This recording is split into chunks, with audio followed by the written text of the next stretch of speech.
the werewolf girl who hated her reflection. Before we get into the story, comment below where in the world you are watching from today, and if you like this story, don't forget to subscribe. The air on Solon Reach carried a unique quality, a stillness that felt ancient and profound, which was precisely the reason Richard had liquidated his assets and purchased a one-way transport to the quiet lakeside colony.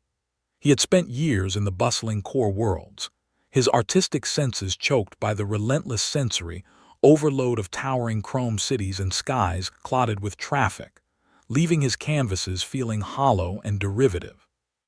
Here, under the serene, perpetual glow of a colossal moon that hung in the atmosphere like a divine pearl, he hoped to find the silence his creativity so desperately needed. His small cabin, constructed from native timber that smelled faintly of pine and damp earth, had a wide plasteel window that overlooked the vast, placid lake, a body of water so reflective it often seemed as though the colony was perched on the edge of a folded sky. He spent his days in a comfortable routine, mixing paints, stretching canvases, and losing himself in the subtle shifts of light as the planet's distant sun arced across the heavens, its rays diffused and softened by the omnipresent lunar guardian above. The colonists were a quiet lot, mostly retirees, ex-miners, and a few fellow artists, all seeking the same brand of tranquil isolation, and they respected his privacy as he did theirs, offering little more than a polite nod when they passed on the town's single cobbled street. It was during the third week of his residency, while trying to capture the elusive amber tones of the pre-dawn light on the water's surface, that he first saw her, a figure of such stark contrast to the placid environment that his brush froze mid-stroke. She was a lycanthrope, a beast woman, her powerful form clad in dark, tight-fitting athletic wear that did little to conceal the dense musculature beneath. A coat of charcoal black fur covered her from head to toe, and she moved with a predatory grace that spoke of immense, disciplined power. She ran along the lake's perimeter, her long strides eating up the ground with an intensity that seemed almost desperate, as if she were not merely exercising but actively fleeing from something only she could see. Richard found himself captivated, not by her exotic nature, but by the raw, untamed story etched into her every movement. He watched her every morning and every evening, a silent observer from his studio window, noticing the small details that painted a larger, more complex picture. She never looked at the lake directly, always keeping her gaze fixed on the path ahead or the tree line, and on the rare occasion she passed a dew-dusted window on an unoccupied cabin, she would physically turn her head away, a sharp, reflexive motion that was too deliberate to be accidental. It was a fascinating, heartbreaking piece of choreography, a dance of avoidance with her own reflection. The whispers in the colony's small general store filled in some of the blanks, painting her as a local enigma, a ghost who haunted the water's edge. Her name was Aubrey, a veteran of the brutal Outer Rim Wars, a decorated soldier who had apparently played a key role in the final, bloody campaigns. The store owner, a portly man named Silas with a penchant for gossip, spoke of her in hushed, reverent tones, telling tales of her heroism that bordered on myth. Yet he also spoke of her deep reclusiveness, her refusal to engage with the community she had ostensibly fought to protect, and the palpable aura of sorrow that clung to her like a second skin. "Fought like a demon, they say," Silas had muttered to another customer, his voice low as Richard pretended to inspect a rack of nutrient pastes. "But she brought the war back with her, can't seem to shake it." The other colonist, a thin woman with weary eyes, had simply nodded, adding, "It's a shame. All that strength, and she just wants to be invisible." Richard listened, absorbing the fragments, but he found their pity misplaced, for what he saw was not weakness or a desire for invisibility, but a profound, caged agony.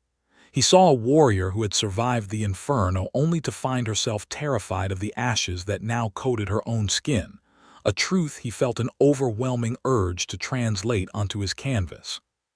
He knew a direct approach would be a catastrophic failure, as her entire being screamed a clear and unambiguous desire to be left alone, a boundary he felt ethically compelled to respect even as his artistic instincts urged him to cross it.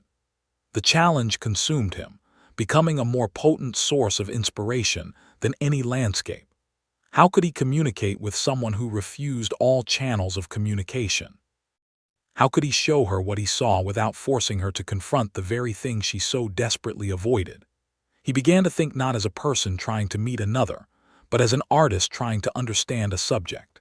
He started sketching the path she ran, focusing on the gnarled roots of ancient trees that broke through the soil, the rugged, time-worn stones that lined the shore, and the resilient wildflowers that bloomed in the most inhospitable crevices. He drew strength, survival, and a kind of stubborn, imperfect beauty, hopping to create a visual dialogue, a language she might understand where words would surely fail. He never drew her, not directly, for that felt like a violation, a theft of an image she was unwilling to share, but her presence informed every line, every shadow he laid down on the paper.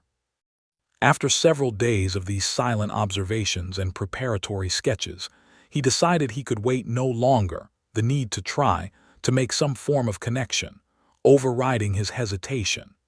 He chose the evening for his attempt, a time when the world of Soul and Reach was bathed in the soft, ethereal light of its massive moon, a light that seemed to gentrify all it touched. He saw her approaching from a distance, a dark, rhythmic shape against the luminous sky, and his heart began to pound a nervous tattoo against his ribs. He positioned himself on the path, not to block her way, but simply to be present, a man out for an evening stroll. As she drew closer, the sound of her heavy, even breathing and the soft thud of her feet on the packed earth were the only sounds in the tranquil air. She was magnificent up close, a being of breathtaking power, her amber eyes, which he could now see clearly, holding a depth of emotion that was almost overwhelming. He offered a small, hesitant smile, raising a hand in a simple, non-threatening greeting. "Good evening," he said, his voice feeling unnaturally loud in the profound quiet.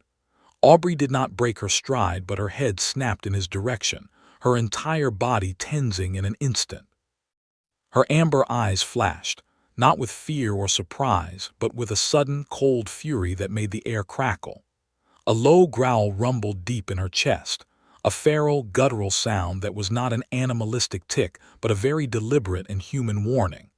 It was a sound that communicated a complete and utter rejection, a clear and final command to cease, to retreat, to never dare intrude again. Without another glance, she veered slightly to give him a wide berth and continued her run, her pace unbroken, leaving Richard standing alone in the silvery moonlight, the silence she left in her wake feeling heavier and more absolute than before. He watched her disappear into the growing twilight, not with the sting of rejection, but with a renewed and aching certainty that the story held within that formidable, wounded woman was the most important one he would ever have the privilege to paint. The profound silence that followed Aubrey's departure was more unnerving than her growl, leaving Richard standing on the path, feeling not so much rejected as thoroughly assessed and dismissed. He returned to his cabin under the steady, indifferent light of the floating moon, the initial sting of the encounter slowly transmuting into a deeper, more resolute fascination. Her reaction was not that of someone who was merely antisocial. It was the practiced, efficient defense of a soldier establishing a hard perimeter, a clear signal that the territory of her personal space was a no-go zone fortified by painful experience. He understood, perhaps better than most, that scars were not always visible, and the deepest wounds were often the ones that dictated the tightest defenses. His own retreat to Soul and Reach was, after all, a flight from the noise and expectations of a world that had left him feeling creatively and emotionally hollowed out. He recognized in her a far more extreme version of his own desire for a quiet sanctuary, and this shared, unspoken impulse solidified his resolve not to retreat, but to rethink his entire method of approach. Direct engagement was a failure, a frontal assault on a fortress designed to repel exactly that, so he would have to find a different way in, a more subtle form of communication that could bypass the sentries she had posted around her heart. His gaze fell upon his easel, where the half-finished landscape of the lake seemed to mock him with its placid beauty, a surface-level interpretation of a world that clearly contained so much more turmoil beneath. The answer, he realized, had been in front of him all along, resting in the charcoal sticks and sketch pads scattered across his work table. Art was his language, the only one he spoke with true fluency, and it would have to serve as his ambassador. The next morning he rose before the distant sun crested the horizon, his purpose clear. He would not draw her, for that felt like an act of appropriation, but he would draw the world as he imagined she saw it, or perhaps as he wished she would see it. His first subject was a solitary, wind-battered tree that grew near the spot where he had tried to speak with her. Its trunk was gnarled and twisted, its bark scarred by time and storms, yet it stood defiantly against the open expanse of the lake, its branches reaching for the sky not in supplication but in stubborn existence. He drew it with heavy, deliberate charcoal lines, emphasizing its resilience over its damage, its enduring form over its superficial imperfections. He placed the finished sketch on a public bench that he knew she passed during her run, weighing it down with a smooth, flat stone before retreating to the shadowed anonymity of his cabin window to watch and wait. He did not have to wait long. As the sky bled from deep indigo to a soft amber, her familiar, powerful silhouette appeared in the distance. Aubrey ran with the same relentless pace as always, a machine of pure discipline and motion. As she approached the bench, her eyes caught the foreign object, the stark white of the paper against the dark wood. She slowed, her fluid stride breaking for the first time since Richard had begun observing her. She stopped several feet away, her body tense and alert, scanning the surroundings with the trained vigilance of a scout sensing an ambush. For a long moment she simply stared at the drawing, her head tilted slightly. Richard held his breath, expecting her to ignore it, to dismiss it as random debris, or even to destroy it. Instead, after another cautious scan of the area, she took a few slow steps forward, her movements wary and deliberate. She nudged the stone aside with the toe of her boot, picked up the paper, and held it in her large, furred hands. He could not see her expression from his vantage point, but he could see the way she stood utterly still for nearly a full minute, her gaze fixed on the image of the resilient tree. Then, with a quick, decisive motion, she folded the paper, tucked it into a small pocket on her athletic gear, and resumed her run without a backward glance, her pace just as intense as before. Richard felt a surge of something warm and potent in his chest, a feeling of fragile, nascent success.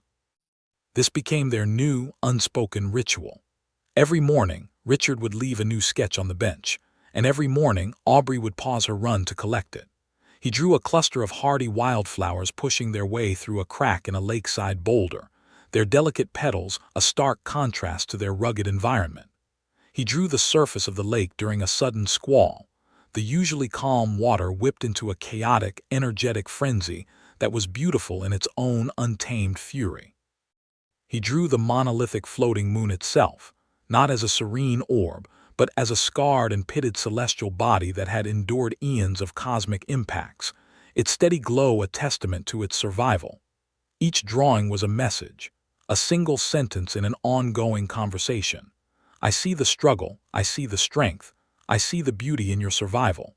He never lingered to watch her collect them after that first day, feeling that to do so would be an intrusion on a deeply personal moment. He simply trusted that his messages were being received, and the continued disappearance of the sketches was all the confirmation he needed. His trips to Silas's general store for supplies became less about necessity and more about gathering context. The store owner, seeing Richard's persistent interest, began to open up more. He spoke of the lycanthrope units in the war, how they were used as shock troops, thrown into the most brutal frontline conflicts because of their natural strength and resilience, a strategy that led to victories, but also to devastating casualty rates and psychological trauma for the survivors. They were heroes, Silas said, polishing a glass display case, but the Republic treated them like living weapons. Hard to put a weapon back in a box and expect it to just be a person again. The information added another layer of understanding to Richard's perception of Aubrey, deepening his empathy and strengthening the purpose behind his artistic offerings. Weeks passed in this silent, one-way correspondence. Richard felt a connection forming, a fragile thread woven from charcoal and paper stretching between his isolated cabin and her lonely path. He began to feel a shift in her, a subtle change in her rigid posture when she passed his section of the shoreline, though he could not be certain if it was real or simply his own hopeful projection. Then one morning, everything changed. He had left a sketch of a bird with a broken wing, painstakingly nursing it back to health in a small makeshift nest he had found. When he walked the path later that day, he saw the sketch still sitting on the bench. A cold wave of disappointment washed over him, a feeling so sharp it surprised him. He thought he had finally crossed a line, that the metaphor had been too direct, too sentimental.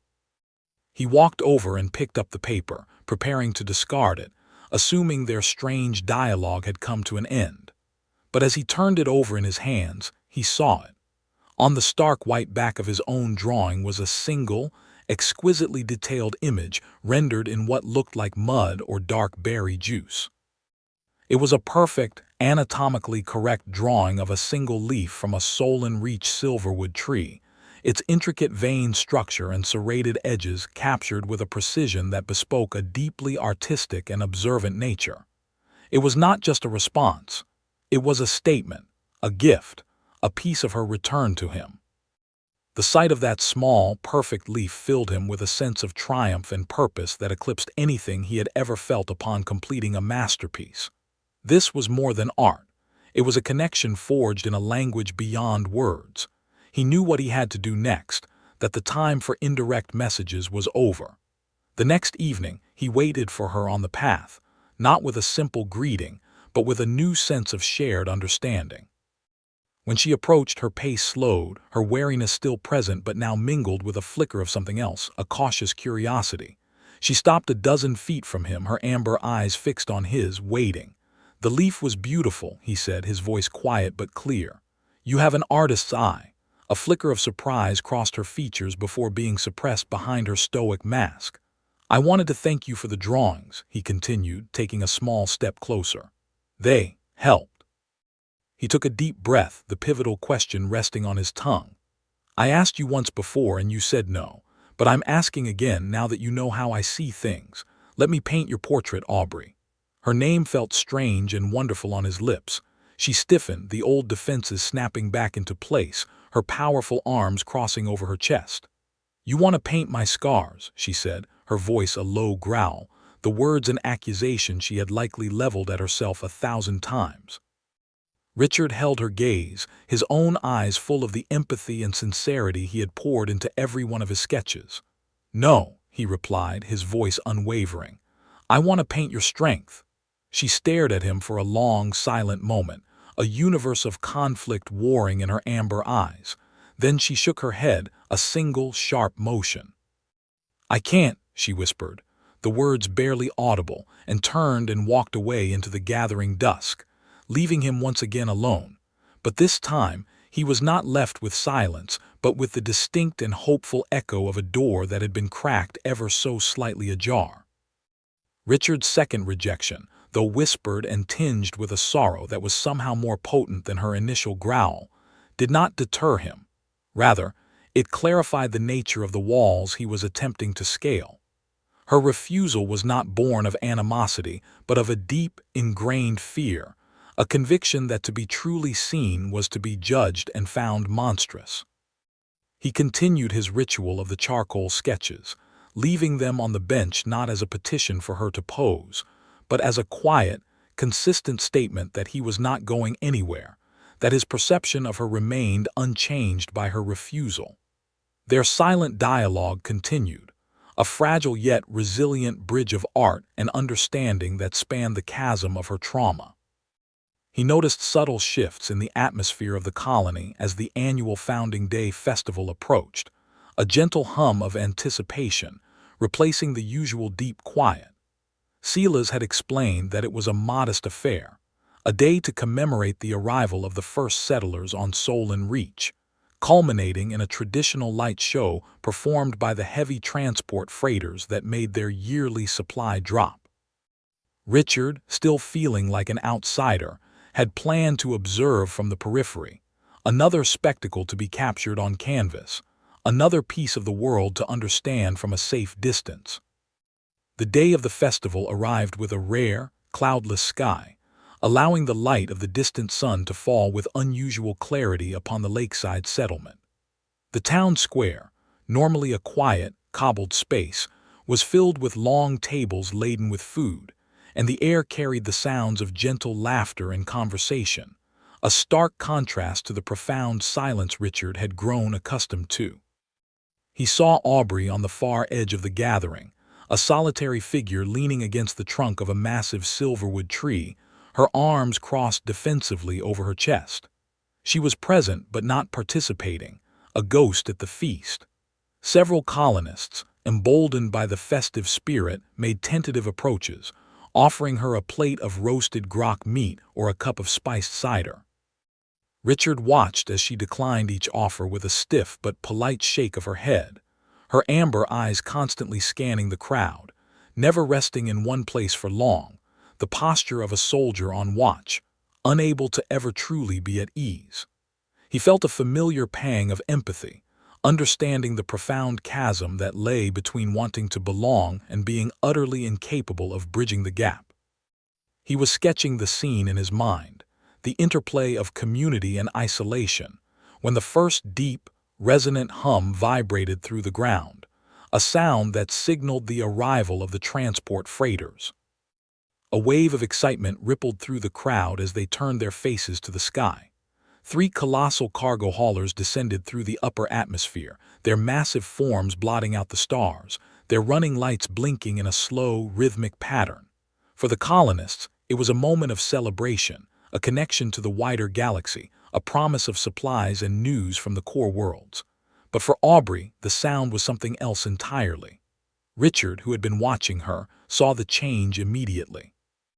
Her entire body went rigid, the casual lean against the tree snapping into a stance of high alert.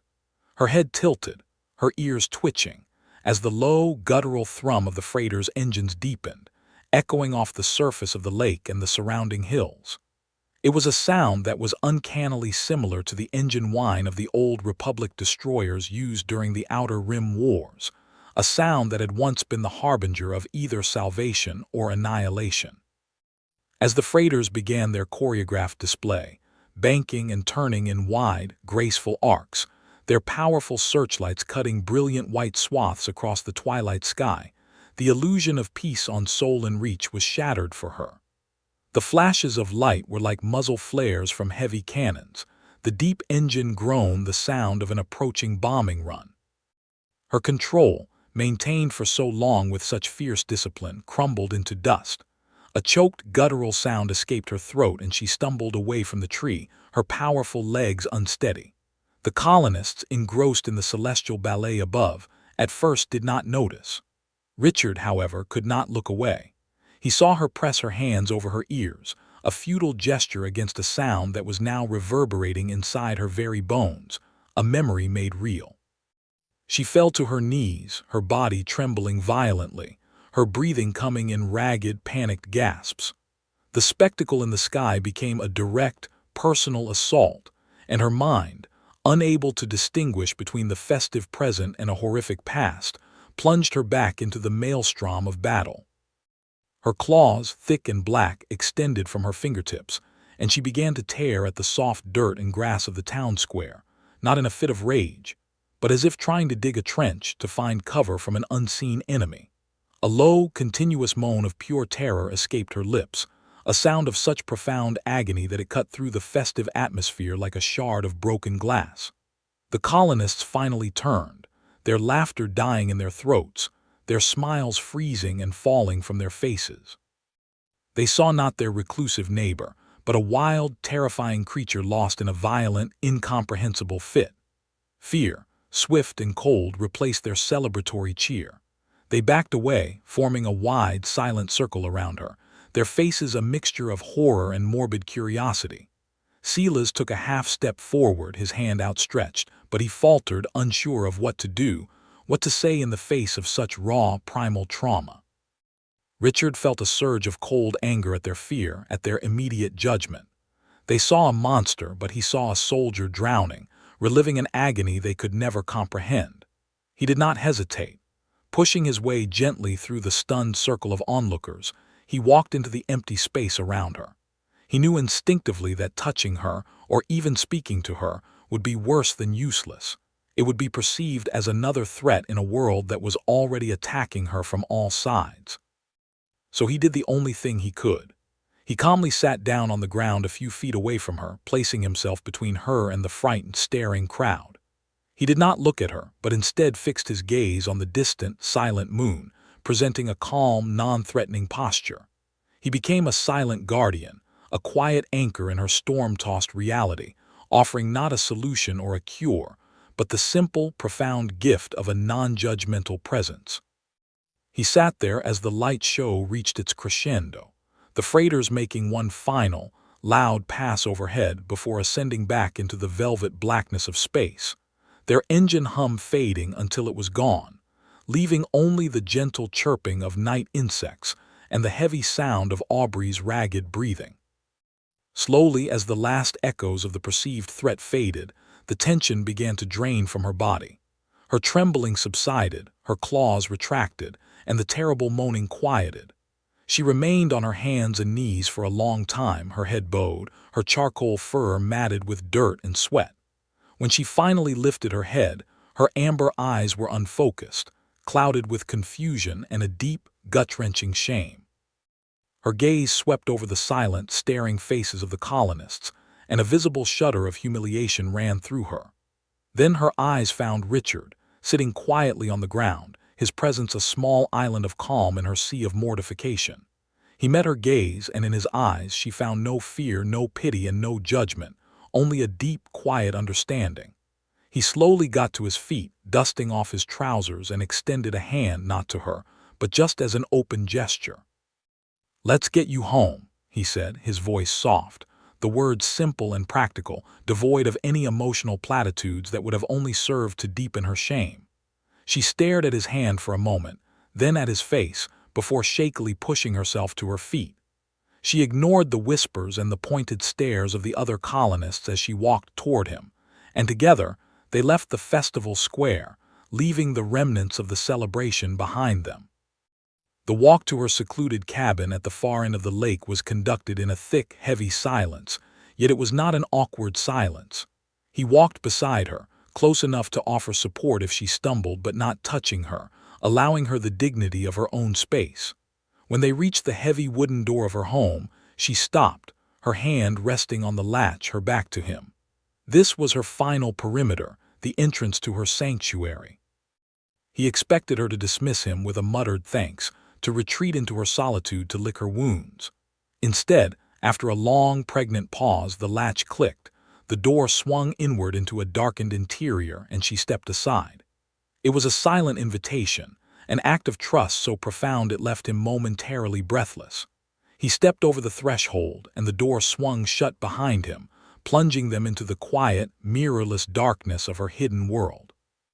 The interior of Aubrey's cabin was a stark reflection of the fortress she had built around herself, a space stripped bare of anything but the most Spartan necessities. A single hard bed was pushed against one wall, its blanket folded with military precision, and a small, functional kitchenette occupied the opposite corner, its steel surfaces clean but unadorned.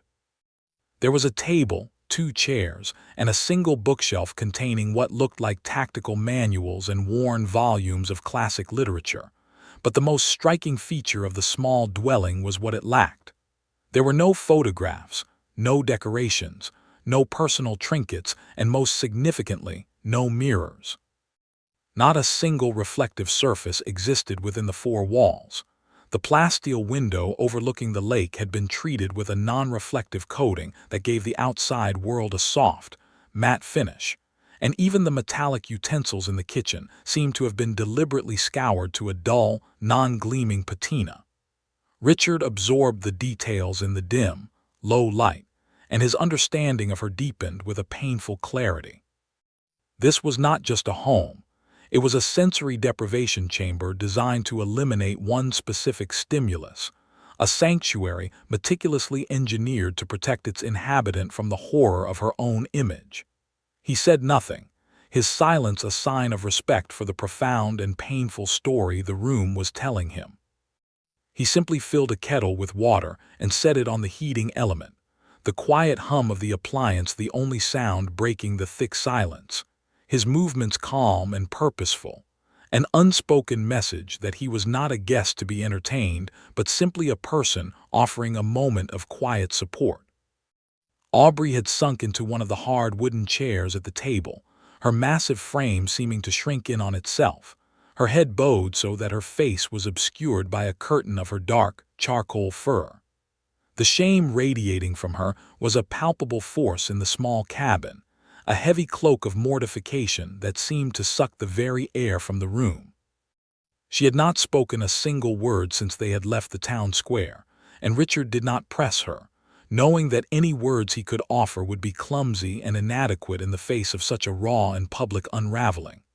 He found 2 simple ceramic mugs, placed a packet of herbal tea in each, and poured the hot water, the steam rising in the cool air like a fleeting prayer. He set one mug on the table in front of her and took the other to the second chair, sitting down not as a companion expecting conversation, but as a watchman taking up a post, his presence a quiet vigil in the long, dark night of her memory. They sat in this shared silence for what felt like hours, the only movement the slow rising of steam from their cups, the only sound the distant, mournful cry of a nocturnal bird across the lake. He was content to wait, to offer this small, passive act of solidarity for as long as it took, demonstrating through his stillness that her trauma did not frighten him, that the broken pieces of her past she so desperately tried to hide were not something from which he would recoil in horror. He was still there. He had not run. And in the mirrorless quiet of her sanctuary, this simple fact was a more powerful statement than any grand declaration of support could ever be. Several days passed in the wake of the disastrous festival. Richard returned to his own routine, but the quiet of his cabin now felt different, charged with a new kind of anticipation. He did not see Aubrey on her usual running path, and a part of him worried that he had overstepped, that his presence in her home had been a violation she now regretted. He resisted the urge to seek her out, knowing that the next move, if there was to be one, had to be hers. He poured his turmoil and his hope onto a new canvas, working with a feverish intensity, the subject no longer the placid landscapes of Soul and Reach but something more abstract, a chaotic swirl of dark charcoals and brilliant, defiant ambers, a study in the violent beauty of a soul forged in fire. He was so lost in his work, the scent of oil paints and turpentine thick in the air, that he didn't hear the soft footsteps on his porch. A sharp, hesitant knock on his studio door made him jolt, his brush clattering to the floor. He wiped his hands on a rag, his heart hammering against his ribs, and pulled the door open to find Aubrey standing on his threshold, her imposing figure silhouetted against the bright afternoon light.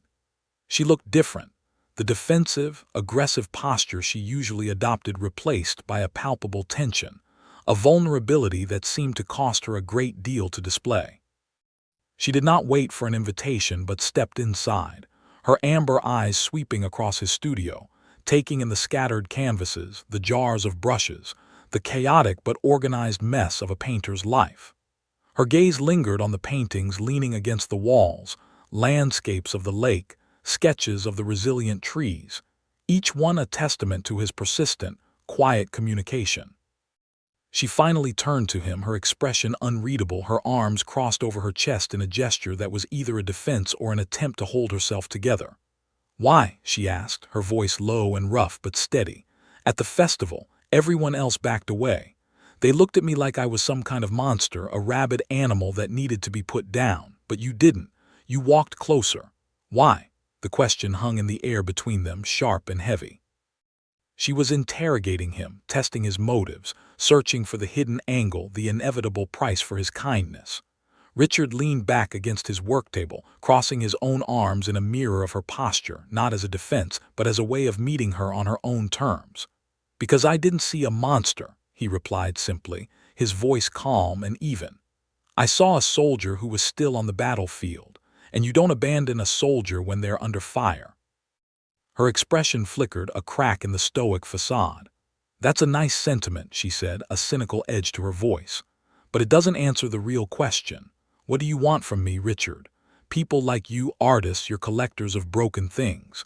You see a story, a tragedy, and you want to capture it, put it on a canvas so other people can stare at it, feel something for a moment, and then walk away. Is that it? You just want to paint my scars and call it art?" The accusation, the same one she had leveled at him before, was laid bare, raw and painful.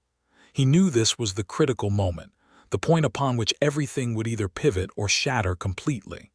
He didn't offer a defense or a denial. Instead, he turned, walked over to a large canvas that was facing the wall and lifted it, turning it around to face her. It was the painting he had been working on, the abstract swirl of color. But now, with more detail, it was clearly a landscape of the lake under the floating moon, yet it was unlike any of his other, more serene depictions. He had rendered the moon's light not as a soft, gentle glow, but as a fierce, almost violent explosion of energy, the silvery rays striking the water's surface like brilliant, shattering shards of glass, illuminating the depths with a chaotic, powerful light. It was a beautiful painting, but it was also unsettling, a depiction of a world where peace and violence were inextricably linked. "I don't paint things because they are pretty, Aubrey," he said, his voice soft as he gestured toward the canvas. "I paint them because they feel true. Our moon is beautiful, but it's also a giant, scarred rock that has survived cosmic collisions and millennia of radiation. Its beauty doesn't exist in spite of its history. It exists because of it. It glows because it has endured." He turned his gaze from the painting back to her, his eyes holding hers with an unwavering intensity. "Your scars are not ugly to me. They are not marks of damage. They are the lines of a map that tell the story of every battle you have won, every enemy you have survived, every moment you chose to keep fighting when it would have been easier to fall. They are not a tragedy. They are the physical proof of your strength, the price of your survival. That truth is what I want to paint." He let the words settle in the quiet studio, the scent of turpentine and the weight of his sincerity filling the space between them. He saw the struggle in her eyes, the lifetime of self-hatred warring with the radical, terrifying possibility that he might actually be telling the truth. The tension in her shoulders seemed to lessen, her crossed arms loosening slightly. A long, shuddering breath escaped her lips. "All right," she whispered, the word so quiet he almost missed it. "I'll do it. I'll let you paint me." A wave of relief so profound it almost buckled his knees washed over him, but he kept his expression calm, sensing that her agreement was conditional, fragile. "But there are rules," she continued, her voice gaining a measure of its old firmness. "My rules. There will be no mirrors in the studio while I am here. None at all. And you will position the easel so that I cannot see it. I will not see the painting, not a glimpse, not a single brushstroke until you are completely finished. That is the only way I can do this." It was an extraordinary request, an act of blind faith that was simultaneously a profound expression of her deep-seated fear. She was willing to give him her image, but she could not bear to witness it herself. It was a test, he realized, the ultimate test of his trustworthiness and his respect for her boundaries. He did not hesitate for a single second. "I agree," he said, his voice firm and absolute. "Your terms are my terms, I give you my word." His immediate, unqualified acceptance seemed to be the final key. The last vestige of tension drained from her body, and for the first time since he had met her, he saw a flicker of something in her amber eyes that was not pain or anger or suspicion, but a fragile, tentative, and utterly beautiful glimmer of hope. The first session began under the weight of a silence so profound it felt like a physical substance, a thick, heavy medium through which every small sound, the scrape of a chair, the soft whisper of a charcoal stick on canvas, the almost inaudible catch of a breath, traveled with an exaggerated clarity. Richard had meticulously prepared the studio according to her terms, covering the large window with a thick, opaque drape to control the light and remove any possibility of an accidental reflection. and positioning the large easel at an angle where it was completely invisible from the sturdy armchair he had placed for her.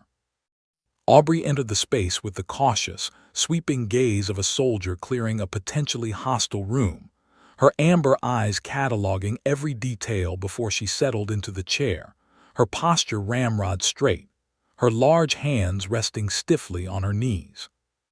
She was a statue carved from tension and charcoal dark fur, a being of immense power forcing herself into an unnatural state of stillness. And Richard understood that the slightest wrong move, the slightest hint of disrespect for the fragile trust she had extended, would shatter the moment completely. He did not speak, but moved with a quiet, professional economy, mixing colors on his palette, selecting brushes, his movements slow and deliberate, a physical language intended to communicate calm and safety. He began with broad, foundational strokes, laying down the dark, complex undertones that would serve as the base for her portrait, his gaze moving from her form to the canvas in a steady, rhythmic pattern, an act of intense observation that was entirely devoid of judgment. He recognized that the silence, while necessary at first, would eventually become a crucible, hardening her defenses rather than softening them. The quiet needed to be filled, but not with questions that would feel like an interrogation, nor with platitudes that would ring hollow. It had to be filled with something honest, a piece of himself offered up as a gesture of reciprocity for the immense vulnerability she was showing him. "I grew up in a city that never slept," he began, his voice low and steady, his eyes still focused on his work, allowing her the freedom to listen without the pressure of having to meet his gaze. Ahab Prime. It's all chrome and light, a million-level metropolis where the sky is just a rumor you hear about from off-worlders. My family were fabricators, good ones. They designed the internal conduits for some of the biggest city towers in the sector. They wanted me to follow in their footsteps, to see the beauty in schematics and load-bearing capacities. He paused, dabbing a dark umber onto the canvas, the motion thoughtful and unhurried. But I couldn't see it. All I saw were the cages. Beautiful, intricate, functional cages. I saw millions of people living lives of quiet desperation, chasing fabricated needs, their own reflections bouncing back at them from 1,000 polished surfaces until they forgot what their real faces looked like. I started painting the rust, the forgotten corners, the places where the city's perfect facade was cracking. My family called it a morbid fascination. I called it searching for the truth. He continued to speak, weaving a narrative of his own quiet rebellion, his struggles for artistic integrity, his profound sense of alienation in a galaxy that prized function over feeling, and his eventual decision to flee to a place like Soul and Reach, a place where he could finally hear himself think. He spoke for over an hour, offering up his own story not as a lecture, but as a simple, unadorned gift, filling the silence with his own scars, his own confessions. And slowly, imperceptibly, the rigid tension in Aubrey's shoulders began to ease. Their sessions settled into a new rhythm, a delicate dance of art and hesitant revelation. Richard would paint, and he would talk, sharing anecdotes from his past, his artistic philosophies, his simple observations about the quiet life on the colony. For a long time, Aubrey remained a silent listener, her stillness a deep, absorbent pool of quiet contemplation. Then one afternoon, as Richard was describing the vibrant, chaotic markets of a trading post he had once visited, she spoke, her voice startling in the quiet room. "We had a market like that at Forward Base Epsilon," she said, her tone rough with disuse but clear. "It wasn't for luxuries, just necessities. A black market, really. Run by a supply sergeant named Grizz. You could get anything from him. Real coffee, synth steak that actually tasted like meat, even bootleg entertainment chips." Richard kept his movements steady, his brush never faltering, signaling that her contribution was a natural part of the conversation, not an interruption. He simply nodded, a silent invitation for her to continue if she wished. And slowly, tentatively, she did.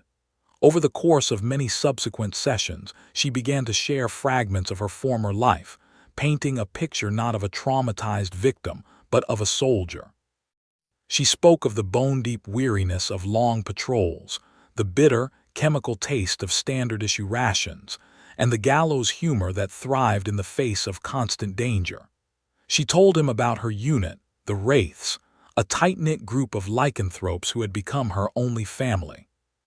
She described their quiet rituals, the way they would meticulously clean their weapons in silence before a mission, the unspoken language of hand signals and shared glances that had kept them alive in the hellish landscapes of the war. She never spoke of the battles themselves, never detailed the moments of violence that had carved the scars into her body and soul, but she spoke around them, illuminating the life that had existed between the moments of horror, and in doing so, she began to reclaim a part of her own narrative. A profound bond began to form between them, an intimacy forged in the shared vulnerability of the studio. It was a connection that transcended the simple roles of artist and subject, growing into a deep and resonant friendship that was slowly, inevitably, beginning to bloom into something more. He saw the gentle soul beneath the warrior's armor, the keen intelligence behind the guarded eyes, and the deep well of compassion she tried so hard to conceal. She, in turn, saw in him a man whose quiet strength was a mirror to her own, a person who looked at her without flinching and saw not a broken weapon, but a survivor worthy of respect and tenderness. The air between them became charged with this unspoken understanding, and small, incidental moments became imbued with a powerful significance. A brush of their hands as he passed her a cup of tea sent a jolt of warmth through both of them, and a shared laugh over a story he told about a disastrous early attempt at sculpture echoed in the studio long after the sound had faded. Their romance was not a sudden fire, but the slow, patient growth of one of her resilient lakeside trees, its roots deepening with each shared story, its branches reaching for a light they had both thought was lost to them forever. This newfound peace, however, was a fragile bubble, a temporary sanctuary in a galaxy that was still turning, its old conflicts still simmering just beneath the surface of a tenuous peace. During one of their afternoon sessions, as Richard worked on the intricate details of her face, capturing the fierce spirit he saw in her amber eyes, he had the system-wide news net playing softly in the background, a low murmur of galactic affairs that usually served as ambient noise. A news anchor's voice, crisp and urgent, suddenly cut through the usual drone of economic reports and political debates, a headline that made the fine hairs on Aubrey's arms stand on end. "Reports are emerging from the Trappist sector," the anchor announced, confirming a resurgence of activity from remnants of the separatist faction known as the Iron Hegemony. Hegemony forces, believed to be scattered and defeated after the Outer Rim Wars, have apparently regrouped under a new, charismatic leader and have launched a series of daring raids on Republic supply convoys. The report continued, showing grainy hollow footage of a freighter torn open, its cargo spilling into the blackness of space, the jagged, brutalist insignia of the Iron Hegemony visible on the attacking ship's hull. It was the same faction she had fought, the same enemy that had taken her comrades and scarred her world. Richard stopped painting, his brush hovering in midair, his attention fixed not on the news report but on Aubrey. He saw the subtle but immediate transformation. The relaxed posture she had slowly adopted over the past weeks vanished, replaced in an instant by the rigid, hyper-alert stillness he had seen on her first day in the studio. Her jaw was clenched, and her gaze was fixed on a point on the far wall, her eyes seeing not his studio, but a ghost-haunted battlefield from her past. The fragile peace of their sanctuary had been breached, the ugly, violent truth of the outside world had found its way in, and the war she had tried so desperately to leave behind had just announced that it was not yet finished with her. He felt a cold dread creep into the room, a premonition that the beautiful, fragile thing growing between them was about to be tested in ways he could not yet begin to imagine. The final brushstroke felt like a leap into an unknown void, a quiet, definitive act that severed the long, patient process of creation from the terrifying uncertainty of its reception. Richard stood back from the easel, his chest tight with a mixture of artist's pride and a deeply personal anxiety that was almost suffocating. For weeks, his studio had been a sanctuary, a sacred space where the slow, meticulous alchemy of paint and trust had transformed a guarded, wounded soldier into the subject of what he knew, with an unshakable certainty, was the most important work of his life. He had poured every ounce of his empathy, every lesson learned from their quiet conversations, and every silent observation into the canvas, and now it was done. The woman who lived and breathed in the oil and pigment was not just a likeness of Aubrey, but an interpretation of her very essence, a testament to the truth he had promised to capture. He looked over at her, sitting in the armchair that had become her accustomed place, her posture relaxed in a way that would have been unimaginable when they had begun, her amber eyes closed as she listened to the soft, instrumental music he had playing in the background.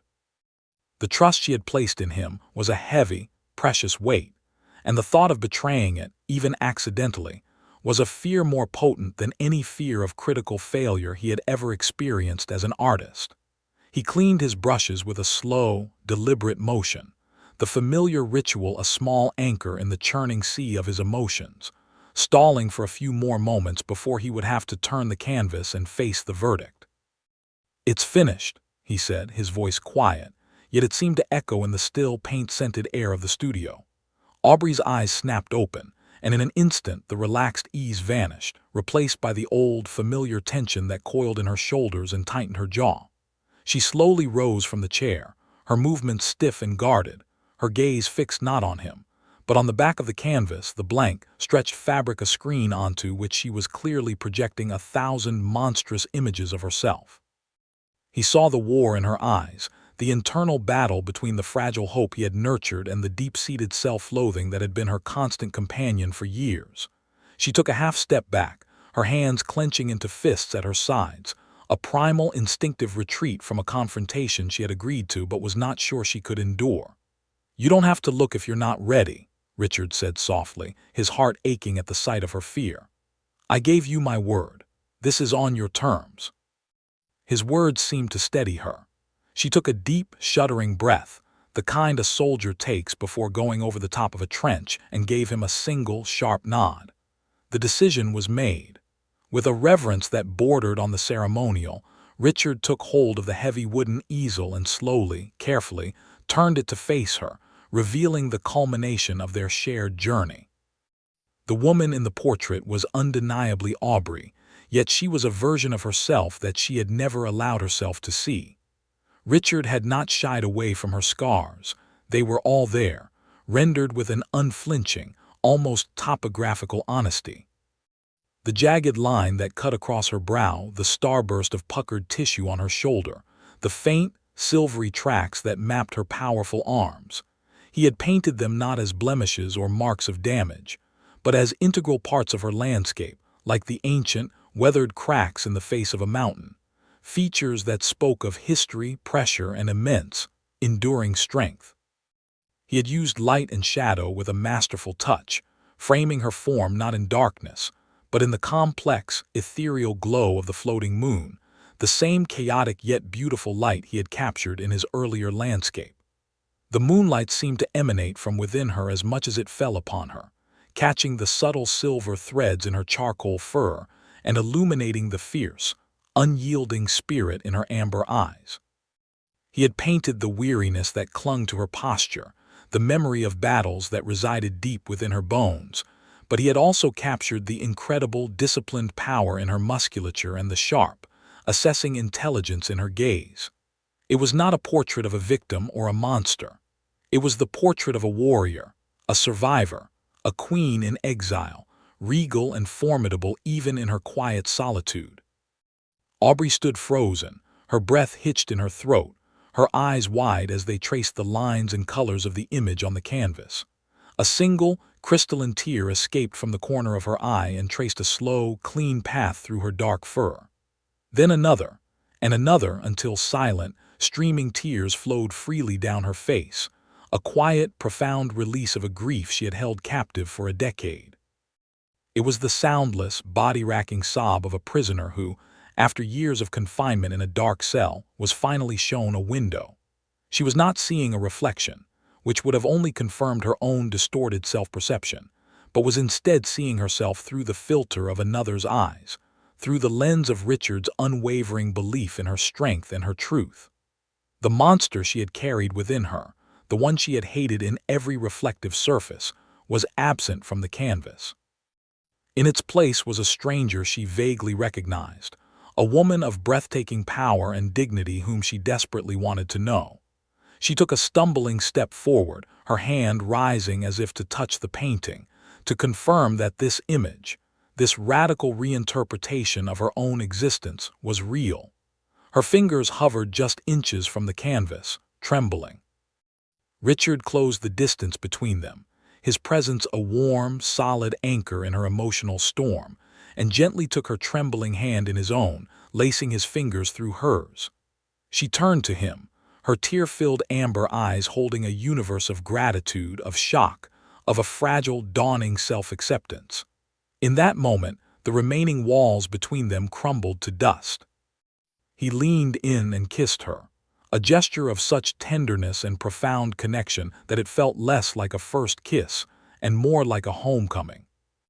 Their moment of perfect, cathartic peace was violently, brutally shattered.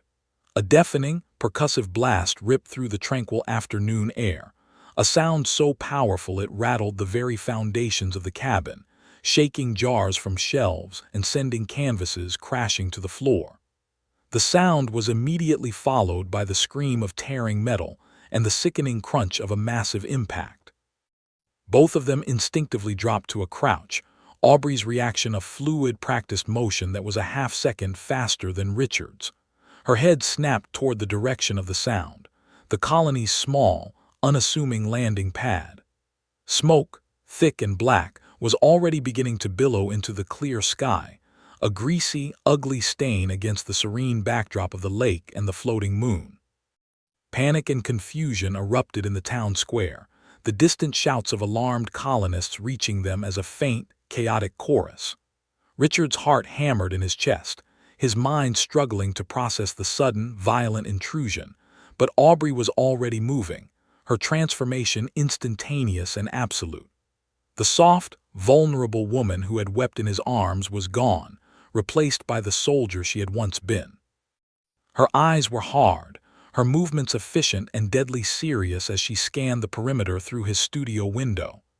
"Stay here," she commanded, her voice a low, urgent growl that left no room for argument. But before she could move, a figure emerged from the roiling black smoke at the landing pad, walking with a steady, unhurried gait that was more terrifying than any frantic charge.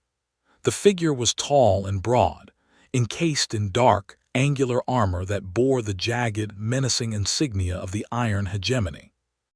One of its arms was entirely cybernetic, a complex assembly of polished chrome and dark servos that whirred faintly with each step, and its face was hidden behind a polarized helmet that reflected the fires from the wreckage. The colonists who had been running toward the disaster now scrambled back in terror, their shouts of alarm turning to screams of fear. The armored figure paid them no mind, its helmeted head sweeping across the small colony as if searching for something, its posture radiating an aura of cold, implacable purpose. It stopped in the center of the town square, a silent, menacing statue amidst the chaos. Aubrey stared, her body frozen, a single guttural sound of recognition and pure dread escaping her lips. She knew that armor, she knew that posture, she knew the cold, predatory stillness of the man within it. The figure raised its cybernetic arm, and a live feed from its helmet optics was suddenly broadcast onto every public display screen in the square, showing a grainy, magnified view of her, standing in the doorway of Richard's studio. Then, the helmet retracted with a hiss of pneumatics, revealing a face that was a roadmap of cruelty, a face she had last seen snarling at her through the smoke and fire of a doomed battlefield. A cold, synthetic voice amplified by his armor boomed across the square, a voice that dripped with years of festering hatred. "Aubrey, I've come a long way to finish our conversation." A name, a curse, fell from her lips in a choked whisper, a ghost from her past made terrifyingly real. Kale. The name Kale fell from Aubrey's lips like a shard of ice, a name she had buried under years of disciplined silence and relentless physical exertion. Yet here it was, given voice and form, a ghost of the war made manifest in chrome and armor. The synthetic boom of his voice echoed across the quiet colony, a sound of pure violation against the tranquility of Solon Reach, and his face, broadcast on every public screen, was a cruel parody of a human expression, twisted by old hatreds and surgical modifications. He was a specter from the very heart of the inferno she had fled, and his presence was a direct assault on the fragile peace she had so tentatively begun to build within the sanctuary of Richard's studio. Kale's strategy was brutally simple and psychologically precise. He was attempting to weaponize her own shame, to turn the colonists' fear against her, and force her back into the cage of self-loathing from which she had just begun to escape. He used his helmet's optic feed to zoom in on the most prominent scars on her face and shoulder, the magnified images flickering on the screens for all to see, while his amplified voice provided a venomous narration of their shared history, a twisted tale in which he was the wronged hero, and she was the out-of-control beast who had cost him his rank and his flesh. Richard felt a surge of cold, protective fury, a feeling so intense it burned away his own fear, and without a moment's hesitation, he stepped out of the studio to stand beside her, placing himself squarely in the line of sight of Kale's broadcast, a silent, defiant figure whose presence was a direct contradiction to the narrative of the monster in hiding. Aubrey felt the familiar, chilling tendrils of her old trauma coiling in her gut, the public exposure of her scars, a visceral, agonizing violation that threatened to plunge her back into the drowning darkness of her memories. She saw the terror on the faces of the colonists, the exact same expressions of fear and revulsion she had seen in the aftermath of her panic attack at the festival, and the crushing weight of her own monstrosity pressed down on her, urging her to run, to hide, to simply cease to exist. Kale's words were the very poison she had been whispering to herself for years, and for a terrifying second, she believed him, her body tensing to flee from the unbearable weight of the galaxy's judgment. But then she felt the solid, warm presence of Richard beside her, his quiet courage a shield against the onslaught of her past. He did not flinch. He did not look at her with pity, but instead met Kale's hateful gaze with a calm, unwavering challenge. In that moment, the image of the portrait, still standing in the violated sanctuary of the studio, flashed in her mind's eye with a brilliant, defiant clarity. She saw not the broken, scarred creature of Kale's twisted narrative, but the formidable, dignified warrior Richard had seen, the woman whose strength was etched into her very skin, whose eyes held not shame but a fierce, burning light. The two images, the monster of her past and the survivor of Richard's canvas, waged a silent, lightning-fast war within her soul, and with a deep, shuddering breath that felt like her first true breath in a decade, she made a choice. The shame did not vanish, but it was eclipsed by a new, more powerful emotion, a cold, focused rage, not the wild, desperate fury of a cornered animal, but the protective, righteous anger of a guardian whose home and whose love were under direct threat. She straightened from her defensive crouch, her spine aligning with the rigid discipline of her training, and met Kale's gaze across the square, her amber eyes no longer clouded with fear, but blazing with the clear, hard light of a warrior's resolve. "You came a long way to die, Kale," she said, her voice a low, dangerous growl that carried across the square with an authority that silenced the panicked whispers of the colonists. The fight was not a choice. It was an inevitability, but she would not engage on his terms, not in the center of the town where frightened people could be caught in the crossfire. With a fluid grace that seemed impossible for her powerful frame, she launched herself away from the studio, not in retreat, but in a tactical advance, her movements drawing Kale's attention away from the populated square and toward the familiar, rugged terrain of the lakeside path where she had run 1,000 solitary miles. Kale, his ego stoked by her direct challenge, followed without hesitation, his heavy, cybernetically enhanced strides pounding the earth as he charged after her, his metallic arm whirring as it powered up a built-in plasma weapon. The battle that ensued was a brutal clash of philosophies as much as a physical confrontation. Kale was a monument to the Iron Hegemony's doctrine of overwhelming force, his movements powerful but predictable, his strategy reliant on the technological superiority of his armor and weaponry. He fired searing bolts of plasma that scorched the earth and exploded against the ancient trees, expecting her to be terrified by the raw display of power.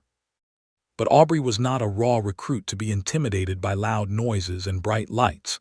She was a veteran of the Wraiths, a master of asymmetric warfare, and this path, this stretch of shoreline, was her territory.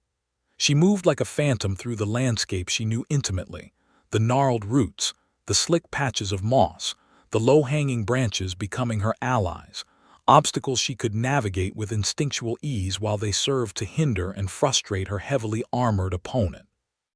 The colonists, with Richard among them, watched from the relative safety of the town square as the fight unfolded along the water's edge, a deadly ballet of charcoal fur and dark steel.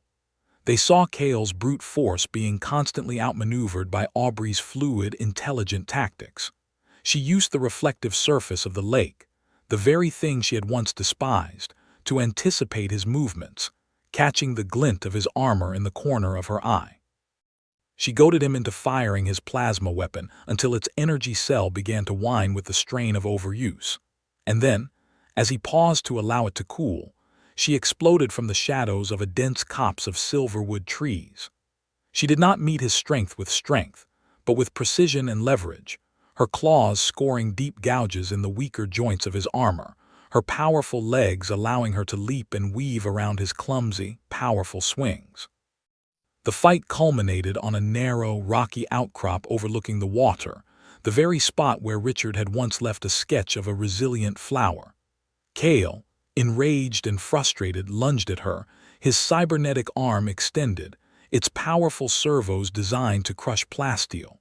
Aubrey did not retreat. She stood her ground, and at the last possible second she dropped low, grabbing his robotic wrist with both hands and using his own forward momentum to pivot, twisting his arm back at an unnatural angle.